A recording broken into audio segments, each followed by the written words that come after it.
तो rule 37 of CGST rule 37 हमें ये बताता है कि अगर आपने कहीं से माल खरीदा, आपने किसी सप्लायर से माल रिसीव किया, आपका वेंडर से माल आपने रिसीव किया और उसको अगर आपने पेमेंट जो है 180 डेज के अंदर में नहीं किया, तो आपने अगर उस पर ITC क्लेम किया हुआ है, क्या किया हुआ है, क्लेम अगर किया हुआ है, तो इसको आपको रिवर्स करना पड़ सकता है। प्लस इसके साथ साथ आपको 18% करके इंटरेस्ट भी देना पड़ सकता है। कब किस सिचुएशन में आपको किस तरह कैलकुलेशन करना 180 डेज, हम लोग इस वीडियो में एक एग्जांपल के साथ समझने की कोशिश करेंगे। लास्ट तक बने रहिएगा। तो मान लीजिए मिस्टर ए सप्लायर है, मिस्टर बी जो है रिसिपिएंट है। क्या है, सप्लायर है, रिसिपिएंट हो गए मिस्टर बी। अब मिस्टर ए ने सेल किया कोई चीज, सेल हुआ मिस्टर बी के ऊपर। अब मिस्टर ए ने यहाँ पे टैक्स इनवॉइस पेश किया मिस्टर बी के ऊपर, ठीक है। अब ये टैक्स इनवॉइस, मान लीजिए टैक्स इनवॉइस का डेट हो गया आपका 1 जनवरी 2024, ठीक है।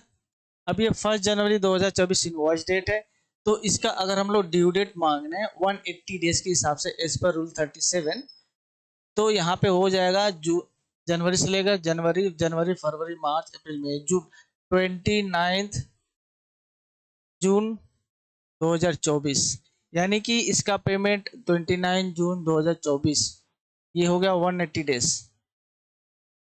इसके यानी कि इस डेट के पहले पहले इस इनवॉइस का यानी कि मिस्टर बी को जो है ए को पेमेंट कर देना होगा। अगर नहीं करते हैं तो मान लीजिए मिस्टर बी ने ITC क्लेम अगर किया है इसके इनवॉइस पे, इस इनवॉइस पे अगर मान लीजिए क्लेम किया हुआ ITC, तो उस ITC को जो क्लेम किया हुआ है उसको रिवर्स करना पड़ सकता है। रिवर्स करके प्लस 18% का इंटरेस्ट भी पेमेंट करना पड़ सकता है। किसको, मिस्टर बी को। तो ये सिचुएशन है। तो इस एग्जांपल में हम लोग समझते हैं, मान लीजिए कि 180 डेज हो गए 29 जून 2024 को। अब 29 मान लीजिए कि मिस्टर बी का 2B में मिस्टर ए का जो इनवॉइस था, इनवॉइस का मान लीजिए कोई एक सीरीज नंबर 100101 2324, ठीक है। ये इनवॉइस का डेट है, जिसका इनवॉइस का नंबर है और जिसका डेट है 1 जनवरी 2024। ये जो इनवॉइस है ये मिस्टर बी के 2B में रिफ्लेक्ट कर गया। अब मिस्टर बी के 2B में रिफ्लेक्ट करने का मतलब ITC, मिस्टर बी ने ITC उसे ले लिया, ITC क्लेम कर लिया है। अब ITC इन्होंने जनवरी मंथ का जब रिटर्न भरा, तो जनवरी मंथ का जो जब 3B रिसिपिएंट फाइल किया अपना, तो उस हिसाब से उसने ITC लेकर क्लेम कर लिया।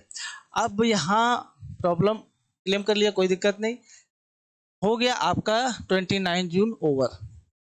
यहाँ पे अगर एज ऑन मान लीजिए 38 जून 2024 तक पेमेंट नहीं हुआ या पार्शियली या फुली, तो after adjustment of debit note payment अगर नहीं किया, उस केस में क्या होगा, जब जून महीने का मान लीजिए पेमेंट नहीं किया, तो जब इसके बाद जून महीने का बाद जब रिसिपिएंट जो है अपना 3B फाइल करेगा, उसमें ये जो ITC है इस इनवॉइस के अगेंस्ट में, मान लीजिए से फॉर एग्जांपल 1 लाख का इनवॉइस है जिसपे 18,000 का ITC था, जिसको मिस्टर बी ने क्लेम कर लिया था, ITC क्लेम कर लिया। अब ये 18,000 रुपया मिस्टर बी क्या करेंगे, अपना 3B में जो है वो रिवर्स करेंगे, प्लस इंटरेस्ट उनको देना पड़ेगा। इंटरेस्ट क्या, एट द रेट ऑफ 18%। अब ये इंटरेस्ट किस चीज का, मान लीजिए उनका जो पेमेंट होना था भाई ड्यू डेट, ये एज पर रूल 37 है कि आपको 180 डेज के अंदर पेमेंट करना पड़ेगा। अब इन्होंने जब एलिजिबिलिटी नहीं बनती है, तो जो ITC ले लिए है उसके ऊपर इनको इंटरेस्ट पे करना पड़ेगा। अब ये रिवर्स करने का मतलब क्या होगा, मान लीजिए 30 तारीख तक पेमेंट नहीं हुआ, अब 30 तारीख को जो अपना GST 3B फाइल करेंगे, मिस्टर बी जो है 3B फाइल करेंगे, सॉरी, तो वो अपना 3B में इस 18,000 को रिवर्स करेंगे प्लस इंटरेस्ट जो होता है उनका वो पे कर दिए। अब क्या है नेक्स्ट, मान लीजिए अगस्त मंथ में मिस्टर बी जो है ए को पेमेंट कर देते हैं, ठीक है, उनका टोटल उनका 1,18,000 का अलॉन्ग विथ इंटरेस्ट पेमेंट कर देते हैं। अब क्या है इस महीने में, अगस्त महीने में क्या है एलिजिबिलिटी हो गई, मिस्टर बी जो है एलिजिबल हो जाएंगे आईटीसी लेने के लिए। तो जब अगस्त महीने का मिस्टर बी जो है फाइल करेंगे अगस्त महीने का जीएसटीआर 3B, उसमें क्या है वो अपना आईटीसी जो है उस इनवॉइस के अगस्त में, इस 1 के अगस्त में रिक्लेम कर लेंगे, ठीक है। जब पेमेंट हो जाएगा तो वो रिक्लेम कर लेंगे क्योंकि एलिजिबिलिटी उनका बन जाएगा, ठीक है।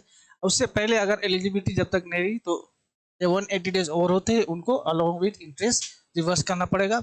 जैसे एलिजिबिलिटी बनती है जब पेमेंट करेंगे उस समय वो रिक्लेम कर लेंगे। तो ये है आपका रूल 37 ऑफ सीजीएसटी एक्ट, जो हमें ये बताता है कि भाई किसी भी इनवॉइस के अगस्त में आपका आईटीसी लेने का एलिजिबिलिटी तभी बनता है जब आप उसका पेमेंट समय से यानी कि 180 days as per this section, as per this rule 37 of CGST rule 2017, 180 days के अंदर में अगर आप पेमेंट कर लेते हैं तो आप एलिजिबल होते हैं। अदरवाइज आपको उसको रिवर्स करना पड़ेगा, 180 डेज के अंदर में नहीं होता है अपने 3B में तो एज ए रिसिपिएंट। तो ये रूल 37 है। तो अगर आईटीसी अब आपने ऐसा कुछ लिया है तो उसको आप चेक करिए पेमेंट से कि हम लोगों ने जितना भी पेमेंट हो रहा है कि जिसकी इनवॉइस के अगस्त में वो 180 डेज के अंदर में हो रहा है कि नहीं हो रहा है, रूल 37 जो है वो फॉलो हो रहा है कि नहीं हो रहा है। अगर नहीं हो रहा है तो वहाँ पे आपको ये रिवर्सल करना पड़ेगा अलॉन्ग विद इंटरेस्ट, नहीं तो फ्यूचर में दिक्कत आ सकती है। आई होप आपको ये वीडियो अच्छी लगी होगी। अच्छी लगी वीडियो तो लाइक से करिएगा, चैनल पर बने रहिए, लाइक करके सब्सक्राइब करके चैनल को बेल आइकन कॉल पर सेट कर लीजिए, ऐसे वीडियो आपके पास रेगुलर पहुंचते रहेगी। Thanks for watching.